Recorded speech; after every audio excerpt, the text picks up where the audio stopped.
보면서 지금 변성기가 오나 뭐 이런 생각도 좀 들고, 좀 자신 있게 광고를 하면 더 많이 올 텐데 우리 두 훈남 청년들이 뭐 미모로 잘 뭐 유혹을 해도 많은 사람들이 올 텐데 왜 그렇게 자신이 없게 하는지 모르겠습니다.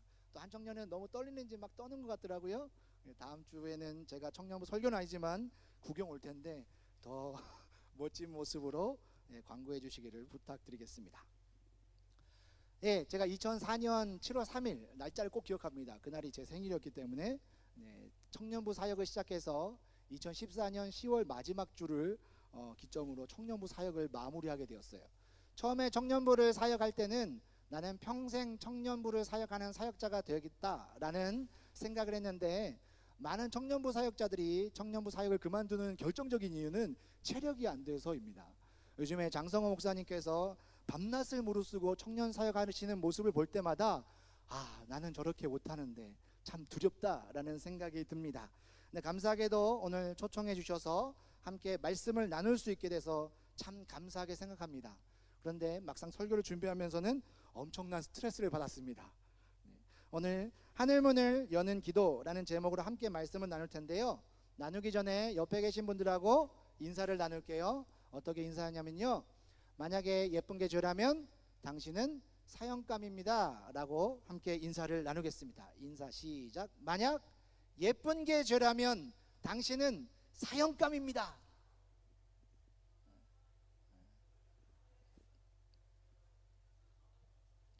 하나님께서 우리를 보실 때 어떻게 보실까 생각하면 아주 멋지고 예쁘고 아주 귀여워 죽겠다는 모습으로 보시지 않을까 생각합니다. 그렇게 사랑받는 존재라는 것을 기억하시면서 한 주 한 주를 믿음 가운데 살아가시기를 축복합니다.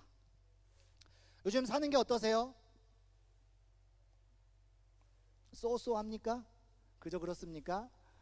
제가 처음에 대학생이 되었을 때 저희 대학교 선배들에게는 특별한 아르바이트가 있었어요. 취업 알바라는 겁니다. 그게 뭐냐면요, 요즘에 말하는 취업 알바랑은 좀 다른 것 같아요. 그러니까 취업을 위해서 지원을 합니다. 그러면 1차 합격이 돼서 면접을 보러 오라 하겠죠. 그러면 면접을 보면 수고했노라고 교통비로 10만 원 정도를 줬어요. 그리고 다시 나중에 최종 합격이 돼도 그 직장은 가지 않아요. 왜냐하면 본인이 가고 싶어서 내는 게 아니라 그 교통비를 받는 게 목적이었기 때문에. 그래서 취업 시즌이 되면 그 이력서를 막 열몇 군데 뿌려놓고 이제 왔다 갔다 하면서 그 교통비를 모아가지고 후배들에게 밥도 사주고 본인의 유흥비도 쓰고 하는 선배들이 있었습니다. 좀 부럽죠. 그때는 지금하고 시대가 많이 달랐던 것 같아요. 그때는 IMF도 있기 전이었기 때문에 기업이 대학생들, 특별히 좀 나름 자격을 갖춘 대학생들을 서로 데려가려고 저자세로 낮추었던 시대가 있습니다. 근데 오늘날은 좀 다른 것 같아요. 제가 며칠 전에 봤던 이제 인터넷 기사에도 취업을 구하는 인구가 170만 명 정도 된다라고 추산이 돼 있더라고요. 제가 예전에 읽었던 책은 300만 정도, 그러니까 결혼했던 젊은 가정까지 포함하면 300만 명 정도가 취업을 구한다. 그런데 한 해에 기업에서 창출되는 일자리는 2만 자리가 되지 않죠. 그러니까 이게 얼마나 심각한 경쟁인지를 여러분이 아마 많이 느끼시리라 생각합니다. 취업의 문제만 힘듭니까? 사는 게 힘들죠. 이제 앞으로 미래에 대한 전망들을 보면 이제 기계가 이제 사람들의 많은 일을 가져갈 거라고 하지 않습니까? 최근에 취업했던 한 청년의 이야기를 들었는데, 취업을 하니까 그 회사에서 여러 가지 일들을 두루두루 경험하게 하기 위해서 공장에도 보내고 사무실도 보내고 현장에도 보내고 하는데, 그 현장과 그 공장에서 근무하고 있는 근로자들이 몇 년 안에 3분의 1이 다 잘리게 된다, 뭐 이런 이야기를 들었다고 하더라고요. 이제 기계로 대처하겠다는 것이죠. 또 우리나라의 입지 조건이 참 희한합니다. 그렇죠? 뭐 중국도 있고 러시아도 있고 일본도 있고 미국도 있고, 또 요즘에 세계 경제가 굉장히 힘들고 어렵기 때문에 또 일본이 여러 가지 자연재해로 인해서 많은 어려움을 겪고 있어서 한편으로는 내심 되게 꽃이다 라는 마음도 있지만, 그로 인해서 우리의 경제도 영향받고 있기 때문에 많은 부분에 어려움이 있습니다. 제가 예전에 가르쳤던 청년이 고시를 준비하다가 이게 고시가 되지 않아서 어쩔 수 없이 취업을 하게 되었어요. 근데 취업을 하게 되었는데 이력서를 100통 정도 넣었는데 겨우 합격했다고 하더라고요. 그런데 그 친구가 합격했던 이유가 어려서 일본에서 살았어요. 그리고 이 친구가 대학교 때 중국어를 전공했어요. 그리고 취업을 하려면 영어 성적이 기본적으로 되잖아요. 그러니까 그 회사에서 예전에는 영어만 되는 사람 뽑았고요. 옛날에는 일본하고 거래처를 잘 할 수 있는 사람을 뽑았는데 이제는 일본하고도 거래를 하지만 중국하고도 거래를 할 수 있어야 하며 만국 공통어는 영어는 기본적으로 해야 될 사람을 뽑느라고 그 친구를 뽑았다라고 하더라는 거죠. 갑자기 막 우울해지지 않습니까? 어떤 사람들은 한국말도 잘 못해가지고 막 버벅거릴 때가 있는데 이러한 힘들고 어려운 시대에 있기 때문에 우리의 마음과 영혼이 많이 지치는 것 같아요. 정신도 많이 피폐해지는 것 같습니다. 제가 지난주 목요일날 해피투게더라는 방송을 보았는데 그 방송에 여러분 아실지 모르겠는데 옛날에 룰라의 래퍼였던 이상민 씨가 나왔어요. 근데 그분이 했던 말 중에 이런 말이 있었습니다. 내가 옛날에는 돈 많은 사람이 부러웠는데 요즘에는 행복한 사람이 부럽습니다 라는 말을 했습니다. 우리가 예전과는 다르게 많은 것을 누리고 편안해진 것은 분명한 것 같습니다. 이전에 우리 부모님들이 경험했던 그 극심한 경제적인 고통과 전쟁의 위협과 또 나라 발전과 자녀를 키우기 위해서 희생했던 많은 것들을 우리는 경험하지 않아도 부족함 없이 살아가고 있지만 우리의 영혼이 건강한가, 우리의 정신이 건강한가 라고 생각한다면 그렇다라고 대답하기 참 어려운 시대, 뭔가 편안한 것 같지만 만족스럽지 않은 시대를 살고 있지 않은가 생각합니다. 오늘 본문에서 만나는 한 사람, 에스겔. 오늘 혹시 성경 봉독할 때 핸드폰으로 찾으셨어요? 성경책으로 찾으셨어요? 에스겔 뭐 이런 나훔 뭐 이런 성경책은 잘 안 피기 때문에 성경책을 사시면 이제 금박이 잘 안 떨어져서 어디 있는지 찾기 어려운 그럴 수 있어요. 그래서 에스겔, 뭐 미가, 나훔 이런 성경이 나올 때는 꼭 성경책을 찾으셔서 붙어있는 금박을 떼시고 그게 어디 있는지는 아셨으면 좋겠습니다. 자, 에스겔이라는 사람은요 어떤 사람이었냐면 오늘 본문에 보니까 제사장이었다. 그리고 그 사람이 부시의 아들이었다. 우와, 대통령 부시의 아들이야? 금수저네? 이렇게 생각하실까 봐 오해하는데 말씀드리자면 이 에스겔은 엘리트 중에 엘리트였습니다. 이스라엘 중에서 가장 제사장 중에서 엘리트가 어디에 있을까요? 예루살렘 성전에 있겠죠. 이 에스겔은 예루살렘 성전에서 하나님의 일을 봉사하던 사람이었어요. 그리고 이 사람이 제사장이라는 것은요 대를 이어서 제사장이라는 것을 말합니다. 그러니까 옛날에는 레위지파 제사장 가문이 따로 있었기 때문에 대를 이어서 예루살렘에서 이스라엘 많은 곳 중에서 가장 엘리트 중에 엘리트가 갈 수 있다는 핵심 보직, 그 예루살렘 성전에서 성전을 봉사하던 사람이었습니다. 그리고 이 예루살렘 성전은 오늘날 사람들이 느끼는 교회랑은 좀 느낌이 달랐어요. 이스라엘 사람들은요 1년에 3번 이 예루살렘 성전에 와야 됩니다. 올 때 또 빈손으로 오면 안 돼요. 그리고 저도 가보지는 못했지만 성지순례를 가본 사람들의 이야기를 좀 들어보면 이 예루살렘 성전으로 올라가는 계단이 높낮이가 일정하지 않다고 합니다. 그러니까 걸을 때 신경 쓰지 않으면 올라가기 어렵겠죠. 그 이유에 대해서 학자들의 의견이 참 이제 여러 의견들이 있는데 가장 많이 인정받는 의견은요, 만약에 계단의 높이가 똑같으면 어떻겠습니까? 뭐 휴대폰 끼고 이제 이어폰으로 끼고 휴대폰 보면서 아무 생각 없이 올라갈 수 있잖아요. 책 펴들고 올라갈 수 있지 않습니까? 미국에는 동부에 있죠. 생각하는 도로라고 쭉 뻗은, 그러니까 책을 보면서 뛰어갈 수 있는 아주 이제 고든 길의 도로가 있지 않습니까? 그런 것처럼 생각 없이 하나님을 예배하러 올라올까봐 일부러 계단을, 마이크 탓인가요? 네. 일부러 계단을 높낮이를 다르게 해서 계단을 오르면서 하나님을 생각하면서 오십시오 라고 그런 의도로 성전이 만들어졌다는 거예요.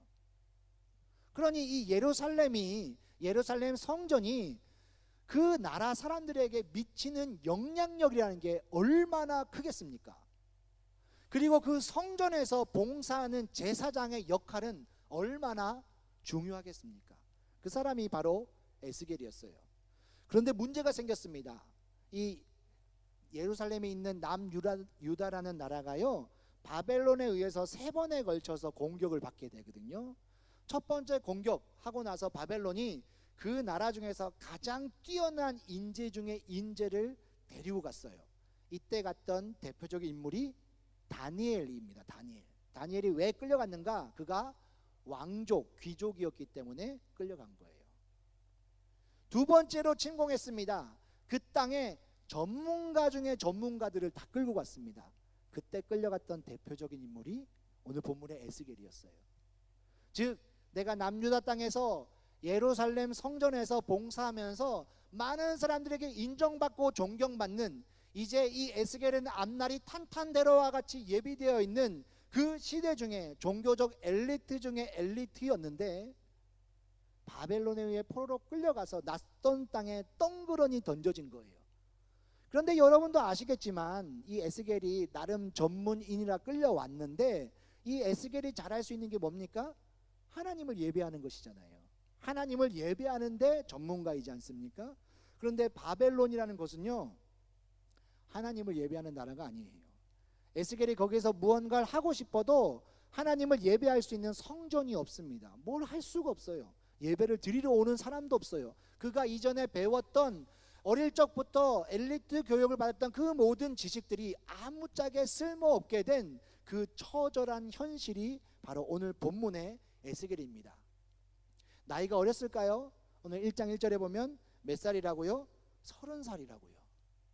30살의 나이에 바벨론이라는 낯선 땅에 끌려와서 내가 포로된 민족의 신분인 것도 서러운데 아무것도 할 수 없는 무력감에 빠져 있는 에스겔이 오늘 본문에서 만나는 에스겔입니다.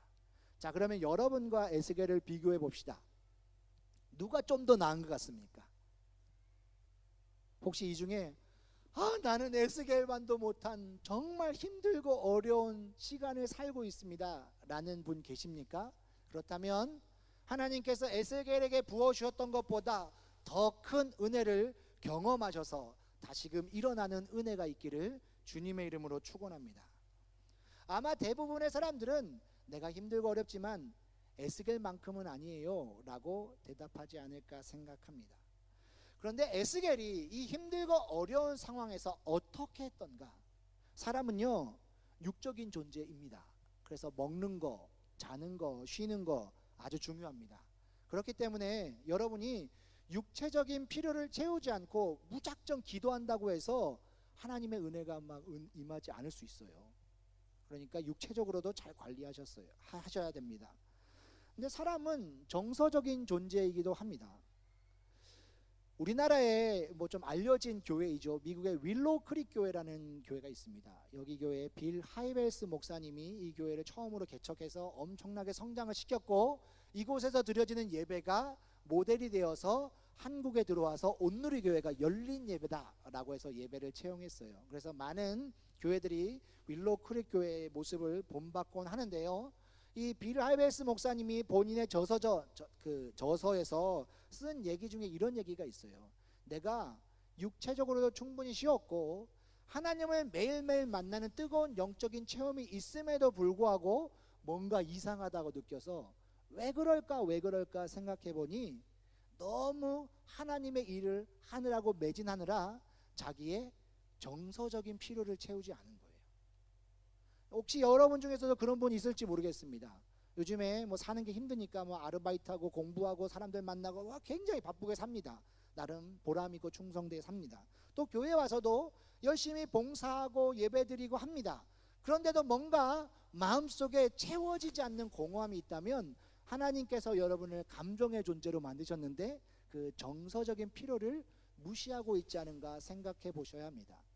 그래서 이 목사님도 그것을 깨닫게 되어서 자기가 하고 있는 많은 일들을 다른 사람들에게 위임하고 이제 뭐 자연과 함께하면서 하나님을 묵상하는 시간들을 보냈더니 새롭게 충전이 되어서 더 열심히 사역을 할 수 있었다라는 책을 읽은 적이 있어요. 그러니까 사람은 정서적인 존재이기 때문에 우리의 정서와 감정을 무시해서는 안 됩니다. 또 하나 사람은 어떤 존재입니까? 여러분이 잘 아시는 영적인 존재라고 할 수 있어요. 이 말은 무슨 말이냐면요, 우리가 육체적으로도 편안하고 정서적으로도 많은 필요를 채워지고 있는데, 뭐 예를 들면 요즘에 이제 뭐 당일치기로 여행 같은 데 많이 가시더라고요. 그런 것을 통해서 채워지시는데, 그럼에도 불구하고 여러분의 삶에 막힘이 있다면 혹시 영적인 필요를 잘 채우고 있는가를 생각해 보셔야 한다는 겁니다. 오늘 에스겔은 본인이 영적인 존재라는 것을 분명히 알았습니다. 이 힘들고 어려운 상황을 해결할 수 있는 해법은 하나님 안에서 발견할 수 있다라는 단호한 결의가 있었습니다. 그래서 에스겔이 어떻게 했을까요? 그발 강가에 나와 있습니다. 이 그발 강가는요, 바벨론의 강가인데, 제 혹시 목소리가 잘 들립니까? 네, 모니터만 안 들리는 건가요? 갑자기 소리가 줄어든 것 같아서. 그발 강가에서 뭘 했을까요? 시편 133편 1절을 보면 우리가 바벨론의 여러 강변 거기 앉아서 시온, 즉 예루살렘 남유다를 말하는 거죠. 시온을 기억하며 울었도다 라고 기록하고 있습니다. 무슨 말입니까? 나라를 잃은 서러움에, 하나님을 예배할 수 없는 아픔에, 내게 필요로 채워지지 않는 그 영적인 필요에 대한 고통에 강변에 나가 울면서 하나님께 매달렸던 것이죠. 에스겔이 그발 강가에서 무엇을 했을까요? 아마 그곳에서 울면서 하나님께 기도하지 않았겠습니까? 하나님, 제가 지금까지 자라왔던 그 모든 삶의 방식이 송두리째 무너지는 경험을 하고 있습니다. 이제 나는 이 바벨론에 와서 무엇을 어떻게 해야 될지도 모르겠고 나에게는 아무런 소망이 느껴지지 않습니다 라는 절망감 가운데 울지 않았겠습니까?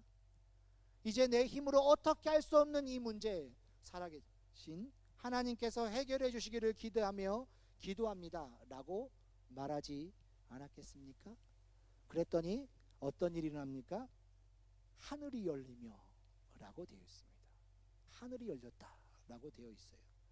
신명기 28장에 보면요, 여호와께서 너를 위하여 하늘의 아름다운 보고를 열으사 내 땅에 때를 따라 비를 내리시고 내 손으로 하는 모든 일에 복을 주시겠다라고 약속하셨는데, 에스겔이 이 말씀을 기억하며 기도했는지 아닌지 알 수는 없으나 그가 절절한 심령으로 하나님, 내 삶의 이 곤궁한 문제, 물론 육체적으로 필요한 것들 채워졌으면 좋겠습니다. 잘 먹고 잘 쉬고 했으면 좋겠습니다. 나라가 회복되어서 마음이 편했으면 좋겠습니다. 이런 마음도 있지만 하나님, 무엇보다 하나님께서 주시는 그 약속의 말씀, 은혜를 붙들지 않고는 나는 살아갈 수 없습니다. 나의 이 절망적인 상황 가운데 내 생각과 내 마음을 주장하시는 하나님의 은혜를 경험하지 못한다면 나는 살아갈 수 없습니다. 이러한 결단을 가지고 기도했더니 어떤 일이 일어나냐면 하늘이 열려졌다라고 말하고 있습니다.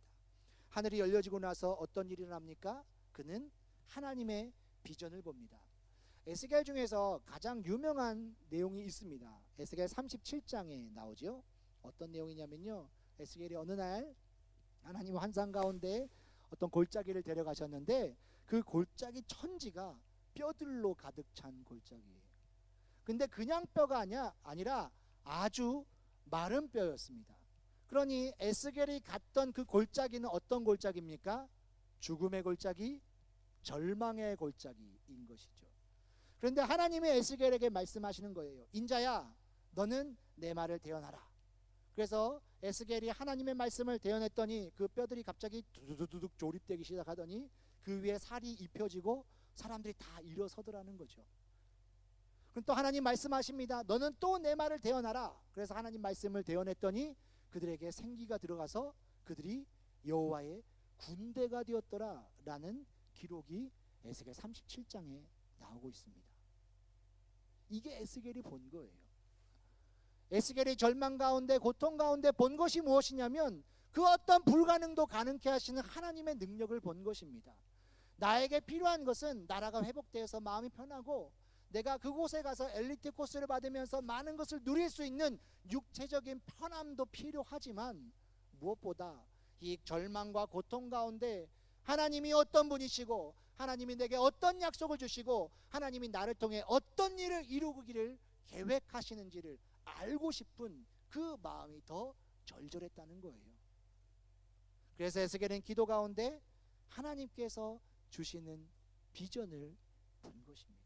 이게 하늘이 열리는 기도의 응답이었다라고 말하고 있습니다. 그리고 나서 어떤 일이 일어났을까요? 사무엘상 3장에 보면 이제 이스라엘 역사 중에서 굉장히 비극적인 한 시대를 이야기하고 있습니다. 그때 당시에 그 지역을 다스리는 영적인 지도자는 엘리라는 제사장이었어요. 이 엘리에게는 홈니와 비느하스라는 두 아들이 있었는데 이 두 아들이요 아버지의 뒤를 이어서 제사장 역할을 감당하는데 망나니 중에 그런 망나니가 없는 거예요. 제사를 드리면요 제사의 일부분은 제사장 몫으로 이제 취하게 됩니다. 그러니까 제사장이 정해진 곳에서 그 제물을 다 먹어야 제사가 끝나는 거예요. 그런데 이 홈니와 비느하스는 제사를 드리기 전에 내 필요한 부분을 먼저 달라고 이야기하는 사람이었어요. 또 하나님께 제사를 드리는 방법이 엄연히 존재하는데 나는 그렇게 먹기 싫으니까 나만의 레시피로 요리해서 먹겠습니다 라고 요구하는 사람들이었습니다. 또 성전을 섬기는 많은 여인들을 쉽게 성적으로 희롱하고 자기의 쾌락을 추구하는 사람들이었어요. 하나님의 말씀을 우습게 여긴 사람이었죠. 문제는 이 자녀들의 이 범죄 앞에서 엘리가 아무 말도 하지 않았습니다. 왜냐하면 그때는 말씀이 희귀하고 이상이 흔히 보이지 않는 시대였기 때문에 그렇습니다. 이후에 사무엘이 등장하여 하나님의 말씀을 전하고 기도하기까지 한 약 400여 년 동안 이스라엘은 말씀이 없는 시대를 살았다라고 성경이 기록하고 있습니다. 오늘날은 어떻습니까? 좀 반대인 것 같죠. 인터넷을 보면 많은 목사님들의 설교가 있습니다. 또 여러분이 마음만 먹으면 교회에 와서 새벽에도 수요일에도 금요일에도 또 주일 낮 저녁에도 예배를 드릴 수 있어요. 언제 어디서든지 여러분이 편할 대로 예배를 드릴 수 있습니다. 오늘 우리에게 말씀은 참 풍요로운 것 같습니다. 그런데요 여전히 목마릅니다. 말씀이 없어서요. 뭔가 이상하지 않습니까? 어쩌면 우리에게는 많은 설교가 주어지고 있는 것이지 정작 필요한 말씀은 없는지도 모릅니다. 말씀이 희귀하여서 더 이상 청년들끼리 얘기하는데도 말씀에 대한 얘기가 없는 거예요. 제가 지금 장년 사역을 하고 있는데 이제 장년들 신방을 가서 이제 예배를 드리잖아요. 예배를 드리기 전에는 좀 비장해요. 그러니까 목사님 이렇게 기도해 주세요. 이렇게 기도해 주세요. 찬송하고 말씀 나누고 기도 막 끝나면 이제 차를 내우십니다. 그럼 차를 마시면서 이런저런 얘기를 하잖아요. 그때 얘기의 대부분은요. 목사님 어떻게 하면 하나님을 더 잘 믿을 수 있을까요? 목사님 어떻게 하면 기도 응답 받을 수 있을까요? 목사님 어떻게 하면 내가 더 교회를 잘 섬길 수 있을까요? 이런 이야기는 별로 없어요. 주로 자녀들을 공부를 어떻게 시켜야 되고 땅값이 어떻게 올랐으며 앞으로 재테크는 어떻고 뭐 이런 이야기들이 많이 오간다는 것입니다. 무슨 말이죠? 하나님을 잘 믿는다는 우리도 더 이상 만났을 때 하나님에 대한 얘기를 잘 안 한다는 거예요. 혹시 여러분 셀모임 어떻습니까? 만나가지고 지난 한 주간 하나님은 내게 이렇게 이야기하셨어요. 어우야 너 뭐 그런 얘기를 하고 그래 뭐 이런 얘기 하지 않습니까? 기독 청년들이 모여서도 하나님을 이야기하지 않는데 어떻게 세상 가운데 우리가 하나님을 이야기하겠습니까? 더 이상 우리 가운데는 말씀이 절대적인 지표가 되지 않았어요. 말씀은 그냥 동아리 활동처럼 참고할 만한 사항은 되었을 줄은 모르나 내 삶을 지배하는 유일의 원칙은 될 수 없습니다. 왜냐하면 말씀은 이 교회 또 목사님 또 몇몇 헌신된 성도들에게만 국한되어 있고 세상은요 무궁무진하며 엄청난 다양한 사람들과 격변하는 시대를 살고 있기 때문에 이 말씀을 거기 가서 적용하기에는 말씀이 너무 구닥다리가 되어 버린 것처럼 느껴지는 시대가 되었습니다. 이러한 때를요 성경에서는 말씀이 희귀하고 이상이 흔히 보이지 않는 시대가 되었다라고 말하고요. 이 엘리가 활동했던 시대를 사사시대라고 하는데요.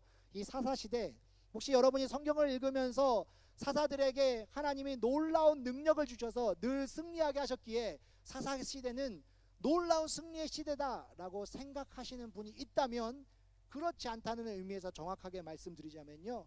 사사시대는 사람들이 자기가 생각한 대로 살았기에 엉망인 시대였습니다. 사람들은 자기 소견에 옳은 대로 행하였습니다. 이스라엘의 왕이 없었기 때문에 사실 하나님이 그들의 왕이셨는데 그들은 하나님을 왕으로 인정하지 않았어요. 그래서 자기가 생각할 때 이렇게 하면 되지 않아? 이게 옳은 방법인데 뭐 그렇게 살았더니 나라가 어떻게 되는 거죠? 쫄딱 망하는 거예요. 망하는 가운데 어떤 사람들이 기도하죠. 그러면 하나님이 사사에게 큰 능력을 부어주셔서 잠시 구원하시지만 그 구원은 완벽한 승리가 아니었어요. 이후에 이 시간이 계속 반복되자 사람들의 마음이 점점 악해지기 시작하고 점점 자기의 뜻대로 행해지기 시작하자 사사기 이제 18장 이후에 있는 내용들을 보게 되면요, 거기에서 토막살인이 나옵니다. 토막살인 내용이 나와요. 그것도 누가? 레위인이요. 자기 와이프를 토막으로 내어서 지파에 한 덩이씩 보내요. 그리고 이스라엘 11지파와 베냐민 지파가 서로 싸우기 시작합니다. 이 같은 형제들끼리 싸우는 거예요. 그냥 한 대 치고받고 싸우는 게 아니라 어떻게 싸웠냐면요, 여자, 어른이 아이 할 것 없이 다 죽여버렸어요. 나중에 정신 차리고 보니까 베냐민 지파 남자 600명만 살아있고 아무도 없는 거예요. 그렇게 생각한 거죠. 아, 우리 형제 베냐민 지파가 이제 없어지게 생겼네. 얘들에게 짝을 주어줘야 될 텐데 어떻게 하지? 그래, 다른 동네 가가지고 사람 죽이고 여자 400명 잡아옵니다. 200명 부족하죠. 매년 1년 한 번씩 축제가 있는데 너 축제 때 와서 여자 납치해가. 그 부모님이 뭐라 그러면 우리가 뭐 하지 말라고 이야기할게. 이게 이스라엘 백성들에게 있었던 이야기예요. 그게 사사시대 내용입니다. 이런 거는요, 성경이 아니고요, 정말 원색적인 뭐 그 잡지, 제가 중고등학교 때는 썬데이 서울이라는 그런 잡지가 있었어요. 굳이 찾아보지 마세요. 그런 잡지에나 실릴 이야기가 성경에 기록되어 있습니다. 왜요? 말씀이 희귀하니까요. 오늘날 여러분은 자신할 수 있습니까? 나는 말씀의 사람이라고. 나는 매주일 와서 예배 드리니 말씀이 나를 지배하며 말씀이 나를 인도하고 나는 말씀의 기준 잡아 말씀을 기준으로 삼아 달려가는 믿음의 사람이라고 이야기할 수 있습니까? 그런데 오늘 본문에서 에스겔이 기도하면서 하늘이 열리게 되자 어떤 일이 일어나냐면요, 여호와의 말씀이 에스겔에게 특별히 임하니라 라고 말씀합니다. 그때 당시에 포로로 끌려왔던 수많은 사람들이 있었는데요, 누구에게 여호와의 말씀이 임했냐면 그발 강가에서 기도하여 하늘문을 열었던 에스겔에게 임하였습니다. 당시에 이스라엘 백성들은 포로로 끌려와서 이런 생각을 했어요. 우리가 곧 돌아갈 거야. 하나님이 우리와 함께 하시는데 어떻게 우리가 이렇게 이방 생활을 할 수 있어? 잠깐의 어려움이 있지만 곧 돌아갈 거야. 저 예루살렘 성전은 하나님이 계신 곳이기 때문에 절대로 멸망할 수 없어. 이런 착각 속에 살았습니다. 자기들이 한 짓은 생각하지 않고요, 하나님을 향한 막연한 기대감으로 살았어요. 오늘날도 그런 분들이 많아요. 본인은 신앙생활을 안 하는데, 본인은 예수 믿은 지 오래되었지만 기도를 안 하는데, 부모님이 열심히 봉사하시고 부모님이 열심히 기도하시니까 나도 덩달아서 하나님께 정말 사랑받는 사람이라고 착각하시는 분들이 계신 것 같아요. 그래서 엄마가 기도하니까 나는 망하지 않아 라고 생각하신다면, 물론 어머니의 기도가 땅에 떨어지지 않고 하나님께서 분명히 응답하시지만 그것이 여러분의 것으로 되기 위해서 여러분도 입을 열어 기도하셔야 돼요. 시편에 보면 내 입을 크게 열라 내가 채우리라 라는 말씀이 있습니다. 에스겔에도 보면요, 그래도 너희가 내게 구하여야 할지라 라는 구절도 있습니다. 또 이런 구절도 있어요. 아버지가 신포도를 먹었다고 해서 자녀의 이가 쉬지 않다, 이런 구절도 있어요. 부모님이 여러분에게 주시는 신앙의 유익이 있으시겠지만 여러분도 달라져야 한다는 것이죠. 그래서 에스겔은 포로로 끌려왔던 이 바벨론 땅에서 하나님의 말씀을 전하는 사람이 되었습니다. 그것 가운데 하나님이 마른 뼈 환상을 통해서 절망을 생명으로 회복시켜 주시는 비전을 품게 하셨고, 또 47장에 보면 무너졌던 예루살렘 성전을 통해서 다시금 생명이 잉태되는 놀라운 환상을 보게 하셨다는 사람입니다. 오늘 우리에게 이게 필요한 거 아닙니까? 오늘날 많은 사람들이 청년으로 살아가기 너무 힘들어요, 학생으로 살아가기 너무 힘들어요 라고 말하는 이 시대에 우리에게 필요한 건 무엇입니까? 국가에서 만들어진 정책입니까? 아니면 여러분 혼자 잘 되는 겁니까? 그게 아니라 하나님께서 우리에게 어떤 일을 행하시는지, 어떤 계획을 갖고 계시는지, 우리를 통해 주시는 약속이 무엇인지 그것을 분명히 보고 이 어려움을 극복하는 것 아니겠습니까? 어쩌면 이전에 수많은 청년들이 경험할 수 없었던 어려움의 시기를 여러분이 지금 겪고 계신다면 하나님께서 여러분에게 보여주실 그 약속이 더 크고 놀랍다는 것을 보여주는 증거가 아니겠습니까? 많은 청년들은 그냥 그렇게 살아왔지만 너희는 힘들지 않냐? 그래, 기도해라. 그러할 때에 나 여호와가 주는 능력과 나 여호와가 주는 은혜가 어떤 것인지 정말 너희의 뼈 저리게 뼈에 새기듯이 알게 해주겠다라고 말씀하시는 하나님의 계획이 있는 것은 아니겠습니까? 하나님의 말씀이 기도하는 하늘 문을 여는 기도를 통하여 에스겔에게 임했다라고 말씀합니다. 시간이 촉박한 관계로 3대지는 제목만 전하겠습니다. 기도하는 에스겔에게 하늘 문이 열리게 되자 어떤 일이 일어나냐면요, 권능이 임했습니다. 권능요. 이 권능은요, 히브리어로 하나님의 손으로 표현되어 있습니다. 그래서 성경을 읽다 보면 하나님의 오른손, 이것은 하나님의 능력을 말합니다. 기도하는 자에게 권능이 임합니다. 이것은 하나님께서 우리에게 약속하신 거예요. 오늘 말씀을 정리합니다. 에스겔은 너무나 힘들고 어려운 상황 가운데 있습니다. 그때 좌절하지 않고 기도하였더니 하늘문이 열리게 되었고 그는 그곳에서 하나님의 비전을 보고 하나님의 말씀을 체험하며 하나님의 권능을 소유하게 되었습니다. 오늘 이 시대의 청년들 너무나 힘들고 어려운 시기를 살아가고 있노라고 많은 사람들이 인정하고 이야기하는 이 시대의 청년들, 지금 무엇을 하시겠습니까? 에스겔처럼 하나님 앞에 나와 하나님께서 부어주시는 놀라운 은혜를 체험하는 은혜가 있기를 주님의 이름으로 축원합니다.